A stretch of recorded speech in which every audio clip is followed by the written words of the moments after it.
Welcome to Let Me Fix This. Enjoy the video. You start by confirming prerequisites, update dead rails, and install the event content.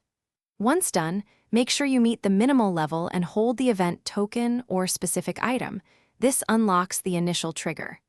Now open the Event tab, select a run, and choose public or private matchmaking depending on how you want teammates. Begin the run immediately and travel to the first event waypoint to spawn the Fool's Gold entrance.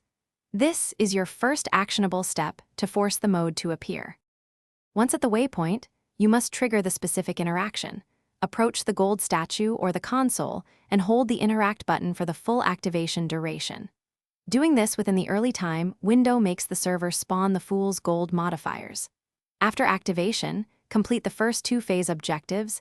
These are usually short collection or protection tasks, and make sure you satisfy any score or salvage thresholds.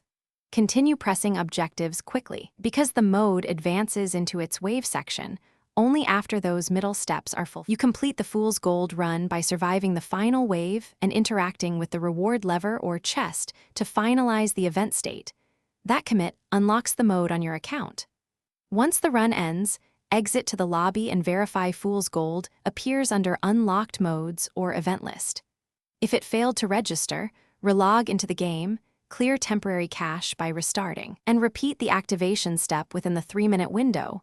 Most failures are timing or connection hiccups, so try again promptly.